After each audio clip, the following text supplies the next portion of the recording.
نکال کر میز پر پڑے دائیں پاؤں کے ساتھ رکھ دیا۔ اس طرح جوڑا مکمل ہو گیا۔ میری نظریں تاجی کے چہرے پر تھیں۔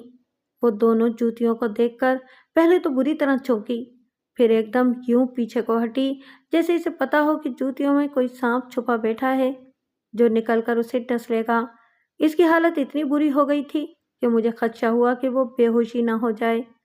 تم کیوں بار بار جھوٹ بول رہی ہو؟ میں نے تاجی سے کہا۔ میں نے پہلے بھی کہا تھا کہ تم نے کوئی جرم نہیں کیا۔ تمہارے سامنے جرم ہوا ہے، ایک انسان قتل ہوا ہے اور میں اس قاتل کو پکڑنا چاہتا ہوں۔ اس کے لیے مجھے تمہاری مدد کی ضرورت ہے۔ اس کے بعد میں نے تاجی کو حکم دیا کہ وہ اپنے دونوں بازو چادر کے اندر سے نکال کر میز کے اوپر رکھ دے۔ اس نے حیران سی نظروں سے میری طرف دیکھا اور پھر چپ چاپ دونوں بازو چادر سے نکال کر میز کے اوپر رکھ دیے۔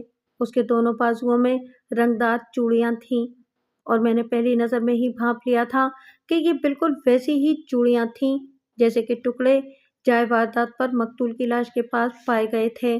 میں نے جائے واردات سے ملنے والے چوڑیوں کے ٹکڑے نکال کر تاجی کے سامنے رکھ دیے اور وہ مجھے اس طرح خوف اور حیرانی سے دیکھنے لگی جیسے میں کوئی جادوگر ہوں۔ اس کے بعد اس نے اس انداز میں سر جھکا لیا جیسے اپنی شکست تسلیم کر لی ہو۔ جمیل کو کس نے قتل کیا تھا؟ میں نے تاجی سے پوچھا۔ میں نہیں جانتی کہ وہ کون تھا، تاجی نے جواب دیا۔ کیا تم نے اس کی شکل نہیں دیکھی تھی؟ نہیں، تاجی نے کہا۔ ایک تو اندھیرا تھا، دوسرا اس نے منہ پر ڈھاٹا باندھا ہوا تھا۔ تم اندازہ بھی نہیں لگا سکتی؟ میں نے پوچھا۔ قد کاٹ اور ڈیل ڈول سے کچھ تو اندازہ کیا جا سکتا ہے۔ وہ اچانک ہی آ گیا تھا، تاجی نے کہا، اور آتے ہی کلاڑی سے جمیل پر وار کرنے لگا تھا۔ میں بھی گھبرا گئی تھی۔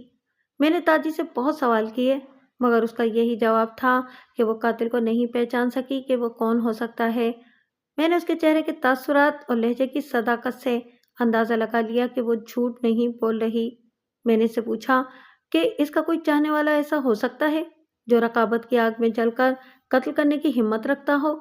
تاجی نے صاف انکار کر دیا کہ اس کا اور کوئی عاشق نہیں ہے۔ میں نے تاجی سے پوچھا کہ جمیل مقتول کے ساتھ اس کی دوستی کیسے ہوئی تھی؟ اس کے جواب میں تاجی نے تفصیل سے مجھے ہر بات بتا دی اور تاجی کی طویل باتوں کو مختصر کر کے کام کی باتیں میں آپ کو بتا دیتا ہوں۔ تاجی کی ایک بڑی بہن اس کے شوہر جہانگیر کے بڑے بھائی سے بیاہی ہوئی تھی اور یہ ایک ہی برادری کے لوگ تھے اور آپس میں رشتہ داریاں بھی تھیں۔ تاجی جوان ہوئی تو اس کی بڑی بہن نے خود اپنے دیور جہانگیر کے لیے تاجی کے رشتے کی بات کی۔ تاجی کے ماں باپ اس رشتے پر راضی نہیں تھے، اگرچہ یہ بات چھپائی گئی تھی لیکن لوگوں میں مشہور تھا کہ جہانگیر کو کوئی موذی بیماری لگی ہوئی ہے اور وہ شادی کے قابل نہیں ہے۔ ان لوگوں نے اس رشتے سے انکار کر دیا مگر ان کی بڑی بہن اپنے ماں باپ کے پیروں میں گر گئی اور روتے ہوئے بتایا کہ اگر وہ ناکام ہو گئی تو اسے طلاق ہو جائے گی۔ اس کے شوہر یعنی جہانگیر کے بڑے بھائی نے کہا تھا کہ اگر رشتہ نہ ملا تو وہ اپنے ماں باپ کے گھر میں بیٹھی رہے، واپس نہ آئے، اسے وہیں طلاق نامہ پہنچ جائے گا۔ مختصر یہ کہ تاجی کے ماں باپ نے جانتے بوجھتے ہوئے بھی بڑی بیٹی کا گھر بسانے کے لیے چھوٹی بیٹی کو جہنم میں دھکیل دیا۔ بعد میں شادی کے بعد تاجی کو پتہ لگا کہ اس کے خاوند کو ٹی بی کی بیماری نے کھوکھلا کر رکھا ہے۔ تاجی نے رونے دھونے کی بجائے حالت سے سمجھوتہ کر لیا اور جیسے تیسے گزارا کرنے لگی۔ کچھ اوباش فطرت نوجوانوں نے اس کے حالات بھانپتے ہوئے اسے لوٹ کا مال سمجھ کر اس سے ناجائز دوستیاں لگانے کی کوشش کی مگر وہ کسی کے ہتھے نہ چڑھی۔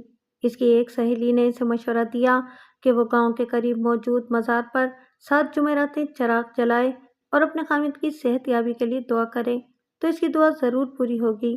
اس کے ساتھ ساتھ اگر وہ پیر صاحب سے دعا بھی کرائے تو اس کی ہر مراد پوری ہوگی۔ تاجی بڑی باقاعدگی سے ہر جمعرات خانقاہ پر چراغ جلانے کے لیے جانے لگی۔ وہ تیسری جمعرات تھی جب اس کی ملاقات جمیل عرف جیلے سے ہوئی۔ اسے یہ جوان آدمی پسند آ گیا اور پھر ان کی ملاقاتیں شروع ہو گئیں۔ جمیل بڑا مکار اور چالاک آدمی تھا۔ اس نے تاجی کی محرومی کا فائدہ اٹھا کر ملاقاتوں کو پاک نہ رہنے دیا۔ تاجی کو اپنے خاوند کا کوئی ڈر تھا نہ اس کی کوئی پرواہ تھی۔ وہ اکثر اسی کھڈ میں ملتے تھے جہاں بالآخر جیلہ قتل ہوا تھا۔ قتل کی رات بھی وہ دونوں اسی کھڈ میں بیٹھے باتیں کر رہے تھے۔ تاجی جیلے سے لگی بیٹھی تھی۔ انہیں بیٹھے ہوئے ابھی تھوڑی ہی دیر ہوئی تھی کہ اچانک اندھیرے سے مٹی کے ایک تودے کے پیچھے سے ایک سایہ برآمد ہوا۔ وہ دونوں چونک کر الگ ہٹ گئے۔ سائے نے منہ چھپا رکھا تھا اور اس کے دائیں ہاتھ میں کلاڑی تھی۔ اس نے آؤ دیکھا نہ تاؤ بڑی تیزی سے جیلے پر کلاڑی کا وار کیا۔ جیلے نے بازو آگے کر کے وار روکنے کی کوشش کی اور کلاڑی نے بازو پر گہرا زخم ڈال دیا۔ اس کے ساتھ ہی جیلے کے منہ سے ہائے کی آواز نکلی۔ کلاڑی برطان نے ایک اور زوردار وار کیا جو سینے پر لگا اور جیلا پیچھے کو گر پڑا۔ اس دوران تاجی نے خوفزدہ ہونے کی بجائے بڑی دلیری سے کام لیا اور پیچھے سے حملہ آور کو جبھا ڈال کر اپنے دانت حملہ آور کے بازو میں کوہنی سے اوپر پوری طاقت سے گاڑ دیے۔ حملہ آور درد کی شدت سے تڑپ اٹھا اور اس نے تاجی کو بالوں سے پکڑ کر زوردار جھٹکا دیا۔ تاجی کا منہ اکھڑ گیا اور وہ پرے جا گری۔ اس کے بعد حملہ آور نے جیلے کی گردن پر کلاڑی کا وار کیا۔ یہ صورتحال دیکھ کر تاجی وہاں سے بھاگ نکلی۔ کچھ دور آ کر اسے احساس ہوا کہ اس کے بائیں پاؤں کی جوتی وہیں کہیں رہ گئی ہے۔ وہ گرتی پڑتی گھر پہنچی تو باہر کا دروازہ اسی طرح بند تھا جیسے وہ چھوڑ کر نکلی تھی، کنڈی نہیں لگی ہوئی تھی۔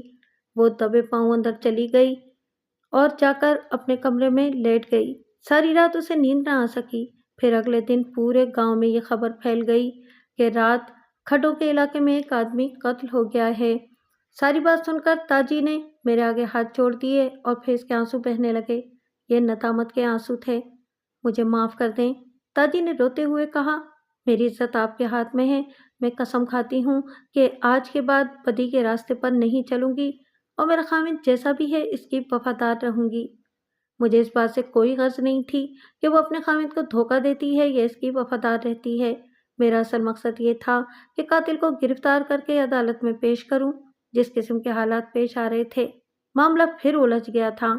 قاتل کے ملنے کی جو یقینی امید پیدا ہو گئی تھی وہ ایک بار پھر مایوسی میں بدل گئی۔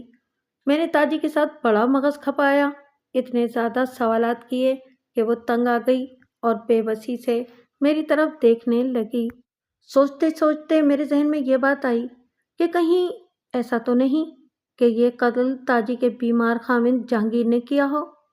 بے شک وہ ٹی بی کا مریض تھا، مگر ایسا گیا گزرا بھی نہیں ہوگا کہ کلاڑی نہ چلا سکے۔ پھر جب انسان غیرت کے جوش میں آیا ہو تو اس کے اندر ایک اضافی طاقت خود بخود پیدا ہو جاتی ہے۔ میں نے اپنے شک کا اظہار تاجی سے کیا تو وہ چونک گئی اور اس کے چہرے پر ایک لمحے کے لیے خوف کا تاثر ابھرا، مگر دوسرے لمحے وہ مطمئن سی نظر آنے لگی۔ ناممکن، تاجی نے میری طرف دیکھ کر کہا، اس کے اندر اتنی جان ہی نہیں ہے کہ وہ کسی انسان کو قتل کر سکے۔ قتل کرنے والی رات کو یاد کرو، میں نے تاجی سے کہا۔ تم جب کھڈ سے بھاگ کر گھر پہنچی تھیں تو اپنے خاوند کو دیکھا تھا؟ کیا وہ سو رہا تھا؟ وہ سو رہا تھا، تاجی نے کہا۔ میں نے اس کمرے کے دروازے میں ذرا سی درز بنا کر دیکھا تھا۔ وہ اپنے بستر میں منہ لپیٹے سو رہا تھا۔ سوچ سوچ کر میرا سر دکھنے لگا تھا کہ آخر قاتل ہے کون اور اس نے قتل کیوں کیا۔ قتل کے کیسوں میں سب سے اہم چیز وجہ قتل ہوتی ہے، کیونکہ یوں ہی کسی کی کوئی جان نہیں لیتا۔ اگر وجہ قتل معلوم ہو جائے تو پھر تفتیش آسان ہو جاتی ہے۔ میں نے تاجی کو باہر بھیج دیا اور تھانے میں ہی رہنے کو کہا۔ میں کچھ دیر اپنے دماغ کو آرام دینا چاہتا تھا تاکہ تازہ دم ہو کر بہتر طریقے سے کچھ سوچ سکوں۔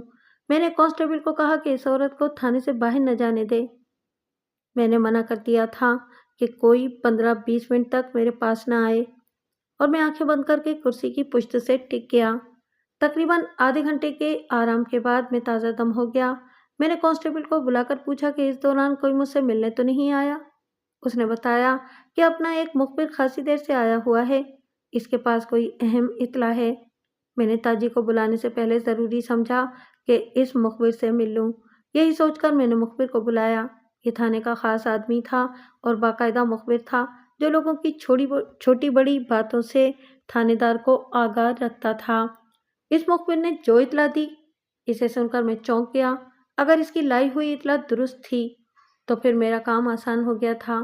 اس مخبر نے تاجی کے ایک اور عاشق کے متعلق بتایا جو تاجی کے آگے پیچھے پھرتا تھا۔ اس کا اصل نام تو عباس تھا، مگر سب اسے باسو کہتے تھے۔ میرے اس مخبر نے باسو کے متعلق جو تفصیل بتائی تھی، اس کے مطابق باسو بہت شریف آدمی تھا، باقاعدگی سے مسجد میں جاتا تھا اور پیر صاحب کے خاص مریدوں میں بھی شامل تھا۔ لوگ اس کی عزت کرتے تھے۔ عورتوں میں یہ مشہور تھا کہ باسو اور تاجی کا ضرور کوئی چکر ہے۔ باسو کی شخصیت ایسی تھی کہ کوئی کھل کر اس پر انگلی نہیں اٹھاتا تھا۔ یہ مخبر بڑی کام کی اطلاع لے کر آیا تھا۔ یہ اطلاع اس وقت مجھے ملی تھی جب میں تنکوں کے سہارے ڈھونڈ رہا تھا اور مجھے کوئی ایسا راستہ نہیں مل رہا تھا جس پر چل کر میں تفتیش کے کام کو آگے بڑھا سکوں۔ مخبر نے عباس اور باسو کے متعلق ایک بات خاص طور پر یہ بتائی کہ وہ عورتوں کے لیے بڑی کشش رکھتا ہے۔ اس کی مردانہ وجاہت ایسی تھی کہ عورتیں اس کی طرف کھینچی جاتی تھیں، لیکن وہ کسی کو گھاس نہیں ڈالتا تھا۔ آج تک اس کی کسی ایسی ویسی حرکت کی اطلاع نہیں ملی تھی۔ میں نے اسی وقت باسو کو تھانے بلانے کا فیصلہ کر لیا۔ اس مخبر نے جو اس کے بارے میں اطلاع لے کر آیا تھا بتایا تھا کہ باسو اس وقت پیر صاحب کے پاس ہوگا، یہ مزار پر بیٹھا مل جائے گا۔ مخبر نے یہ بھی بتایا کہ وہ مزار سے مطالعے کا کام کرتا ہے اور پیر صاحب کا ہر حکم بجا لاتا ہے، اس کے علاوہ کوئی کام نہیں کرتا۔ اس کی تمام ضرورتیں اور اخراجات پیر صاحب پوری کرتے ہیں۔ میں نے باورچی کانسٹیبل بھیجنے کی بجائے اسی مخبر کو باسو کو بلا کر لانے کے لیے بھیج دیا۔ میں نہیں چاہتا تھا کہ باورچی کانسٹیبل کو دیکھ کر پیر تک بات پہنچ جائے اور وہ اس معاملے میں کسی قسم کی دخل اندازی کرے۔ میرا مخبر باسو کو لانے کے لیے چلا گیا تو میں نے ایک کانسٹیبل سے کہا کہ وہ تاجی کو میرے پاس لے آئے۔ مجھے تاجی پر بہت غصہ آ رہا تھا۔ میں نے اس کی بہت عزت کی تھی اور اسے کہا تھا کہ ہر بات مجھے سچ سچ بتا دے، لیکن وہ بار بار میرے ساتھ جھوٹ بول کر مجھے چکر دے رہی تھی۔ اگر وہ مجھے پہلے ہی باسو کے متعلق بتا دیتی تو مجھے ایک ایسا مشتبہ مل جاتا جس پر شک کیا جا سکتا تھا کہ یہ قتل اس نے کیا ہوگا۔ تاجی آ گئی، وہ بیٹھنے لگی تو میں نے اسے کھڑے رہنے کو کہا۔ وہ میرے رویے میں اس تبدیلی پر حیران نظروں سے میری طرف دیکھتے ہوئے پیچھے ہٹ کر کھڑی ہو گئی۔ میں نے تمہاری بہت عزت کی تھی، میں نے غصے سے کہا، لیکن لگتا ہے کہ تم اس قابل نہیں ہو۔ کیا بات ہو گئی ہے تھانے دار صاحب؟ تاجی نے پریشانی سے پوچھا۔ یہ باسو کون ہے؟ میں نے اسے پوچھا، اور تمہارا اس کا کیا تعلق ہے؟ تو آپ کو پتہ چل ہی گیا، تاجی نے خود کلامی کے انداز میں کہا۔ تم نے مجھے باسو کے متعلق بتایا کیوں نہیں؟ میں نے تاجی سے پوچھا۔ میں آخر وقت تک یہ بات چھپانا چاہتی تھی، تاجی نے اچانک جاندار آواز میں کہا۔ کیوں؟ میں نے پوچھا۔ اس لیے کہ میں نہیں چاہتی کہ وہ پکڑا جائے، تاجی نے بے خوف لہجے میں کہا۔ وہ بہت اچھا انسان ہے، میں اس کو اپنا پیر و مرشد مانتی ہوں۔ تمہارا اس کے ساتھ یارانہ ہوگا، میں نے جان بوجھ کر یارانہ کا لفظ استعمال کیا تھا۔ خدا کے لیے ایسا نہ کہیں، تاجی نے تڑپ کر کہا، وہ تو فرشتہ ہے، وہ میرے ساتھ سچی محبت کرتا ہے۔ اس کے بعد تاجی نے اپنے اور باسو کے تعلقات کے متعلق ہر بات کھل کر بیان کر دی۔ اس کے بیان کے مطابق باسو کی پرکشش مردانہ وجاہت کی وجہ سے اکثر مزار پر گئی ہوئی عورتیں اس سے بے تکلف ہونے کی کوشش کرتی تھیں اور باسو مسکرا کر ٹال جاتا تھا۔ تاجی کو بھی باسو اچھا لگتا تھا۔ تاجی جب بھی مزار پر دعا کے لیے جاتی باسو سے ضرور ملتی۔ رفتہ رفتہ باسو کی آنکھوں میں اس کے لیے پسندیدگی ظاہر ہونے لگی اور وہ دونوں خاصے بے تکلف ہو گئے۔ یہ ذہن میں رکھیں کہ یہ بے تکلفی بے حیائی والی نہیں تھی۔ ایک دن باسو نے تاجی سے پوچھ لیا کہ اس کا مسئلہ کیا ہے اور وہ کیا دعا مانگنے آتی ہے۔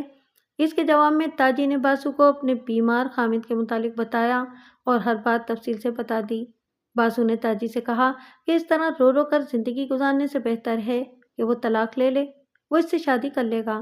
اس کے جواب میں تاجی نے اسے اپنی مجبوری بتائی کہ اگر وہ اپنے خامد سے طلاق لے لے گی تو اس کی بڑی بہن کو بھی طلاق ہو جائے گی، اور تاجی نہیں چاہتی تھی کہ اس کی وجہ سے اس کی بہن کا گھر برباد ہو اور چھوٹے چھوٹے بچے رل جائیں۔ تاجی ازدواجی زندگی کی تشنگیوں کی شکار تھی اور اس کا دماغ ہر وقت انتقامی سوچیں سوچتا رہتا تھا۔ اس نے باسو پر ڈھکے چھپے لفظوں اور اشاروں کنایوں میں یہ ظاہر کیا کہ وہ اس کی بے نکاحی بیوی بننے کے لیے تیار ہے۔ باسو کسی اور طرح کا انسان تھا۔ اس نے گناہ کا یہ کھیل کھیلنے سے صاف انکار کر دیا اور تاجی کو لعنت ملامت کی۔ تاجی اس سے بہت متاثر ہوئی۔ ان دونوں میں سچی اور روحانی محبت کا تعلق بنا رہا، مگر تاجی کو روحانی محبت کی ضرورت نہیں تھی، وہ تو اس سے کسی اور طرح کی محبت کی طالب تھی۔ اس طرح وہ آہستہ آہستہ باسو سے دور ہٹنے لگی۔ پھر اس کی ملاقات جمیل اور جیلا سے ہو گئی۔ جیلا مجرمانہ ذہنیت کا مالک اور عورتوں کا شکاری تھا۔ اس نے تاجی جیسے آسان شکار کو پھانس لیا اور پھر تاجی نے اپنا آپ جیلے کے حوالے کر دیا۔